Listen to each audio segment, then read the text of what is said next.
پامێکی جوانە، پامێکی بەرپرسیارانەیە بەرامبەر بە خاک و نیشتیمان و نەتەوە بەرامبەر بە خەڵکی کوردستان. ئێمە لەسەر ئەو بنەمایی کە نەتەوەیەکین و بەسەر 4 وڵاتی داگیرکەرا دابەش کراوین، بەڵام مێژوومان هاوبەشە و کێشەکانیشمان ئەگەرچی هەریەکەی لەگەڵ وڵاتێکە، بەڵام کێشەی نەتەوەیین، کێشەی ترنینە، بڵێن کێشەی ئەوە نییە بڵێ ئێمە وڵاتەکەمان برسیە و هانا بە وڵاتێکی ترە بین. ئەگەرچی ئێستا مەسەلەی بارودۆخی کوردستان، هەرێمی کوردستان شتێکی ترە لە مەسەلەی قەیرانی دارایی و ئابووری، بەڵام لە هەموو کاتێک پێویستمان پێێتی بە تایبەت هەرێمی کوردستان پێویستی بە هەمانگیەکی تەواوی هەموو هێزە کوردستانەکان هەیە بۆ بەهێزبوون و پتەوبوونی پەیوەندیەکانی لەگەر هەر وڵاتێکا خۆ بیەوێ. لە کاتێکا خۆ میلەتی کورد هەموو بزتنەوە ڕزگاری خوازەکان لەگەڵ ئەو وڵاتانەی کە داگیرکەریشن دەستی ئاشتی درێژ کردووە،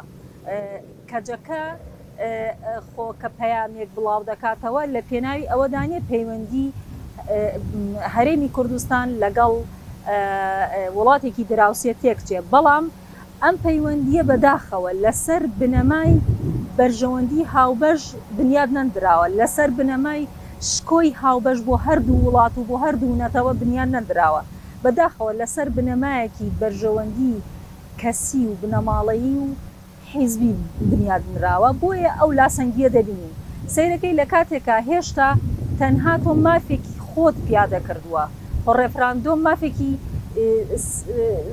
زۆر وازەحە لە جاڵمانەگەردنی مافی مرۆڤ کە هەموو نەتەوەیەک بۆی هەیە مافی چارەنووسی خۆی بەدەستی خۆی دیاری بکە. ئێمە تەنها ڕێفراندۆمێکمان کردبینیمان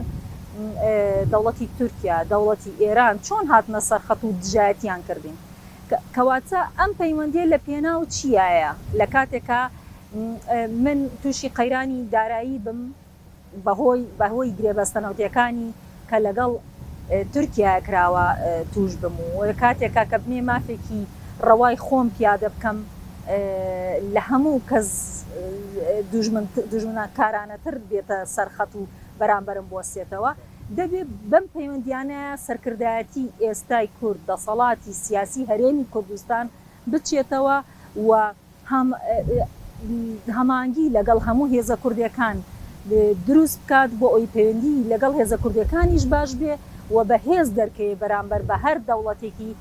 دراوسێ کە پەیوەندی لەگەڵ ئابەستێ. لە ناو هەرێمی کوردستانیشە نەهاوسەنگی هەیە، نەهاوسەنگی هێز هەیە و هیچ هێزێک بەداخەوە منەمەڕای خۆمە هیچ هێزێکی باشووری کوردستان ئەوەی کە ئێستا دەسەڵات پیاداکە لە ڕوانگەی بەرژەوەندی خەڵکی کوردستان و نەتەوەی کوردستانەوە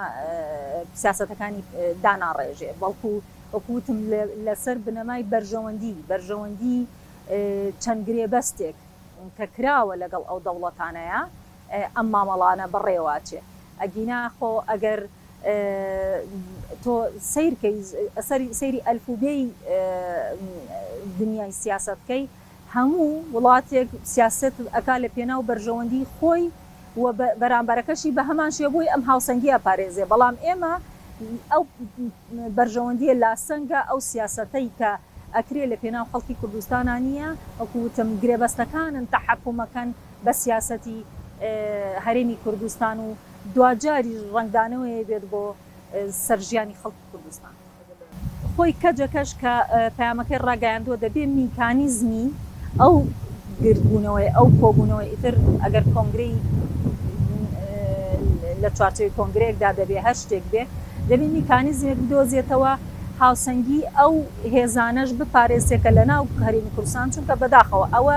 دەردێکی کوشندەی کووردە کە کەسی قبوڵ نییە. بەڵام ئەگەر لە ڕووی قانونیشەوە باش